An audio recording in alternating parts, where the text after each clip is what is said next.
ये है हमारा रोबोटिक आर्म जो कि अभी ऑटोमेटिक मूवमेंट्स कर रहा है। तो आइए देखते हैं इसको कैसे हम बना सकते हैं। इसके लिए हमें कुछ सामान की ज़रूरत पड़ेगी। तो सबसे पहले हम ये सर्वो के ब्रैकेट ले लेंगे, जिसके अंदर हम 995 सर्वो को फिट कर सकते हैं। उसके अलावा हमारे पास है ये यू शेप क्लैम्प।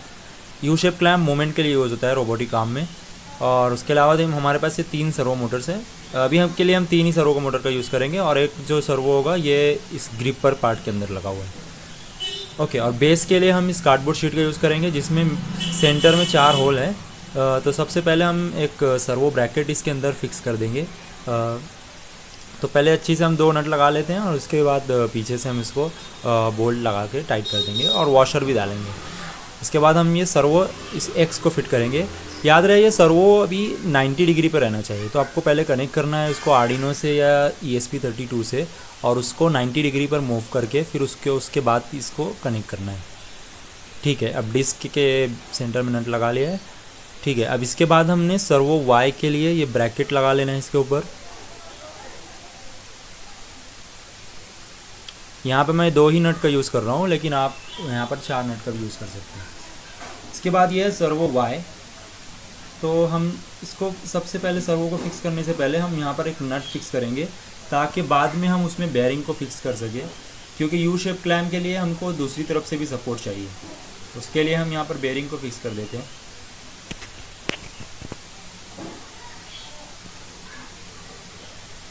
अब इसके बाद सर्वो को फिक्स कर लेंगे।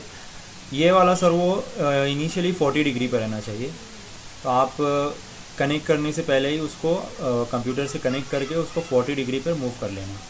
उसका कोड भी मैं देखूंगा, डिस्क्रिप्शन में डाल दूंगा, या आप चैट जीपीटी से या गूगल पे कहीं से भी सर्च कर सकते हैं, और इसको 40 डिग्री पर मूव कर देना सर्वो को। ठीक है, अब इसके बाद हम ये यू शेप क्लैम्प लगा लेंगे। देखो सर्वो 40 डिग्री पर है, और उसकी डिस्क जो है वो प्लस मैनर में है। तो इसकी पोजीशन आप देख लो कैसी है।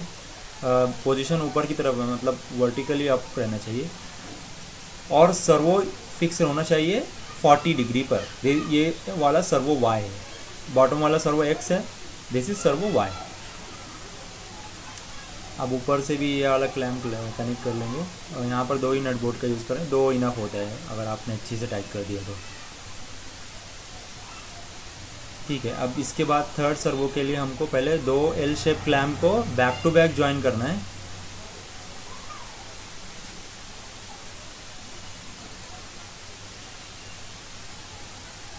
ठीक है, अब इसको मैं ये सर्वो के ब्रैकेट में फिक्स कर दूंगा। इसी में हमारा सर्वो जेड भी लगेगा, और ग्रीपर को भी इसमें ही फिक्स कर देंगे बाद में। यहाँ पर भी हम पहले बेयरिंग के लिए एक नट को इंसर्ट कर देंगे, क्योंकि सर्वो को लगने के बाद हम नट नहीं लगा सकते। तो हम पहले ही नट लगा के बेयरिंग को फिक्स कर देंगे, और उसके बाद फिर हम सर्वो को फिक्स करेंगे। ये वाला सर्वो भी इनिशियली 40 डिग्री पे होना चाहिए। तो इसको भी आप कोड से आर्डिनो से या ESP32 से कनेक्ट करके इसको आपको 40 डिग्री पर मूव करना है। डिस्क को हम कनेक्ट करेंगे प्लस मैनर में, मतलब बिल्कुल स्ट्रेट कनेक्ट करने हैं डिस्क को। ठीक है, इसको इंसर्ट कर देता हूँ।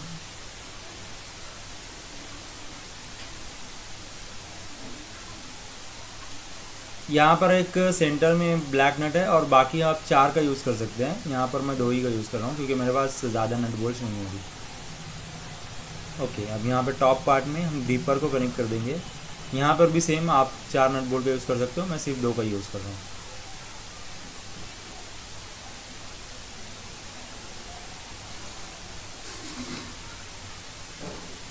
देखो ये अच्छी तरीके से मूवमेंट कर रहा है। हालांकि आपको हाथ से इसको मूव नहीं करना है, क्योंकि सर्वो के अंदर के जो गियर्स है वो डैमेज भी हो सकते हैं। अभी के लिए मैं मेटल गियर सर्वो का यूज़ कर रहा हूँ, तो ये चल जाता है, बट प्लास्टिक गियर वाला ब्रेक हो सकता है, अंदर के गियर टूट सकते हैं। अब ये ESP32 का यूज़ किया है। उसके साथ जो बोर्ड आप देख रहे हैं वो सर्वो एक्सटेंशन बोर्ड है। इस बोर्ड का यूज़ करके आप इजीली सर्वो कनेक्ट कर सकते हो। अगर आप ये बोर्ड का यूज़ नहीं कर रहे तब भी आप ब्रेड बोर्ड के साथ उसको कनेक्ट कर सकते हो। सिर्फ ब्रेड बोर्ड से आपको पॉजिटिव निगेटिव जो पावर देना है सर्वो को, वो ब्रेड बोर्ड के थ्रू दे सकते हैं आप। ठीक है, इसको पावर से कनेक्ट है, ड्रिल की बैटरी से पावर से कनेक्ट कर दिया है। अब इसके अंदर मैं कोड अपलोड कर दूंगा पहले तो। और ये टेक्स्ट फाइल है, इसके अंदर जो इसका मेथड लिखा हुआ है क्या करना है पहले, और एक आर्डिनो कोड है और मोबाइल का एप्लीकेशन है। तो मैं कोड डाउनलोड कर लेता हूँ।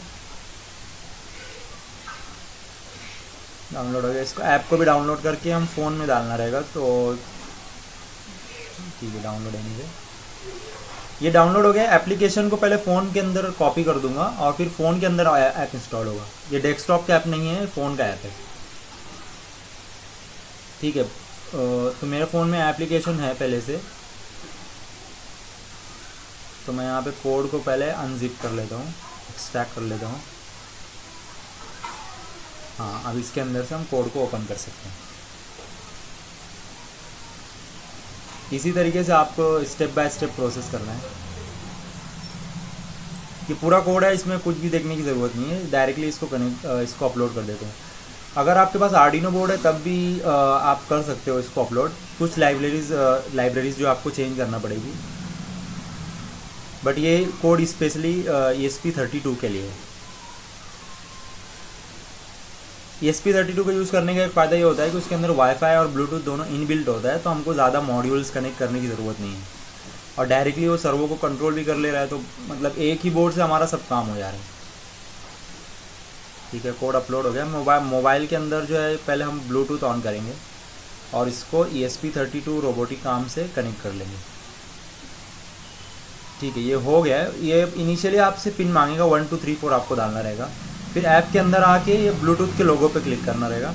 यहाँ पर आपको सेम दिखेगा ESP32 रोबोट आर्म, उस पर क्लिक किया तो ये हो गया है कनेक्ट। अब ये हम कोई भी बटन यहाँ प्रेस करेंगे तो रोबोटिक आर्म हमारा मूव करेगा।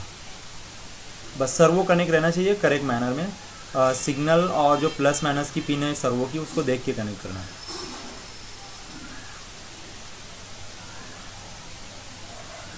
इस तरीके से हमारा बन जाता है रोबोटिक आर्म। इसको बनाना बहुत इजी है। इसको बोलते हैं सिर्फ कंट्रोलिंग करना, मीन्स हम इसको ब्लूटूथ के ज़रिए सिर्फ रोबोटिक आर्म को कंट्रोल कर रहे हैं, हम इसको ऑटोमेट नहीं कर रहे हैं। ऑटोमेट करने के लिए हम आगे की क्लासेस में देखेंगे।